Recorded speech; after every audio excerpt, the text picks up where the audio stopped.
E a gente vai seguir falando então sobre coronavírus. De acordo com um relatório do banco JP Morgan, o lockdown destruiu milhões de empregos em todo o mundo. A instituição critica as medidas baseadas em artigos científicos falhos por governos assustados. Em consequência, houve colapso econômico sem precedentes. Além disso, mais pessoas morreram por causa da economia fragilizada do que pelo vírus chinês. O levantamento, encabeçado pelo chefe global de pesquisa macroquantitativa e de derivativos do banco, Marko Kolanovic, aponta que as políticas de isolamento adotadas foram ineficientes e atrasadas. Nesta quarta, o Fundo Monetário Internacional alertou que o PIB brasileiro deve cair até 9,1% em 2020, com os efeitos causados pela pandemia do novo coronavírus. Se confirmado, seria o pior resultado da série histórica que começou em 1900. Anteriormente, o FMI projetava uma retração de 5,3%.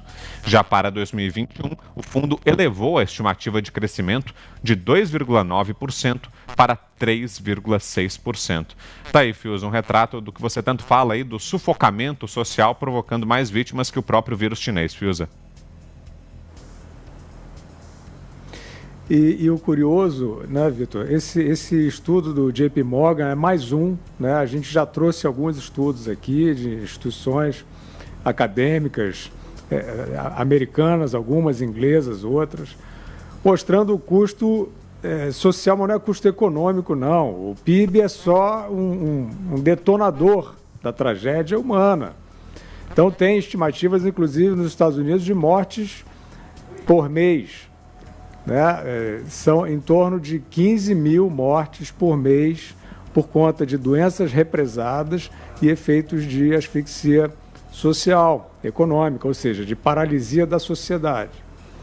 Então, o que a gente percebe hoje, Vitor, por exemplo, tem notícias aí da Organização Mundial da Saúde dizendo que o pico ainda não chegou no Brasil. Isso aí já virou uma alegoria, né?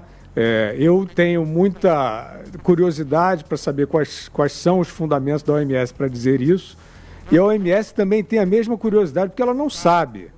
Ela não sabe, ela chuta, né? Quer dizer, ela olhou que dados no Brasil.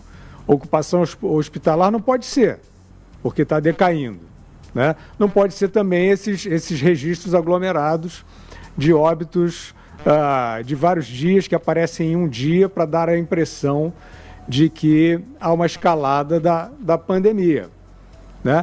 Agora, o mais importante, Vitor, de tudo isso, não é saber onde está, onde esteve o pico, é saber o que fazer.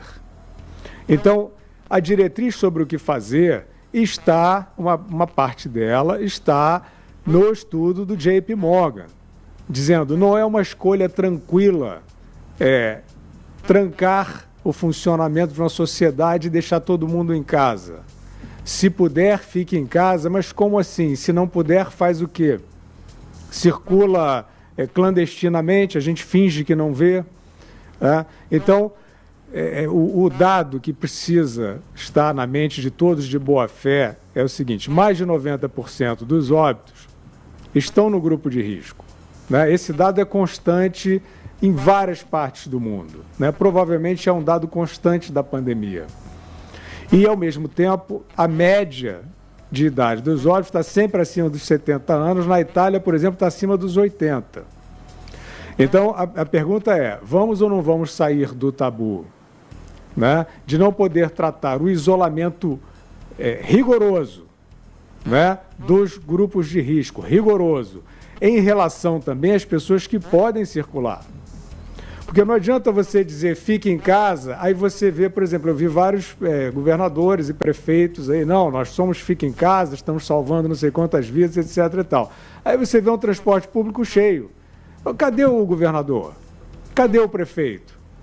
Ali está o problema, ali mora o perigo, numa aglomeração.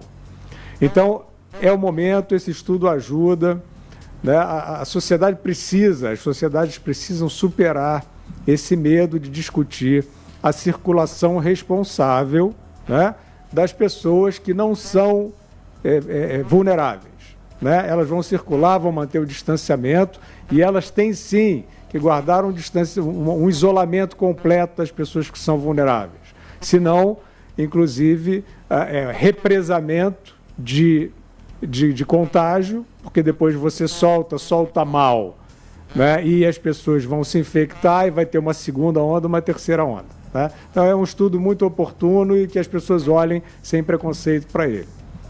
Diga, Augusto. Eu acho isso que o Guilherme falou, concordo inteiramente. É preciso ter coragem. Agora, eu acho que em São Paulo a coisa está andando.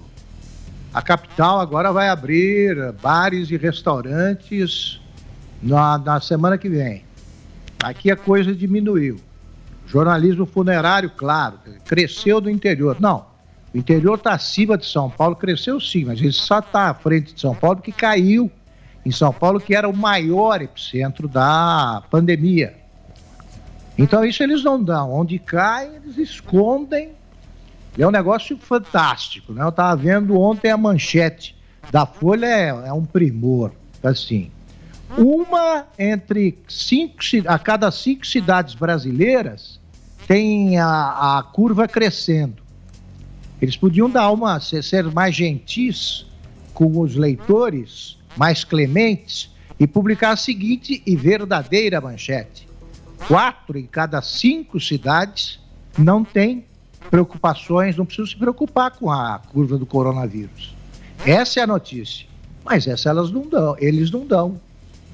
Então cai a ocupação dos leitos nas grandes cidades. Eles dizem que aumenta a ocupação em cidades que têm 10 leitos e tal, mas estão a pouca distância do polo regional que tem leitos a oferecer. Portanto, em São Paulo está sob controle. Isso significa o quê? Que não está morrendo gente? Claro que está, e isso é lastimável. Toda morte é lamentável, todo mundo perde gente, perderemos ou já perdemos. Mas não há outra saída, sob pena de você aumentar a mortalidade por outras causas e não fazer nada para combater o coronavírus também. Não se ganha uma guerra permanecendo o tempo todo entrincheirado.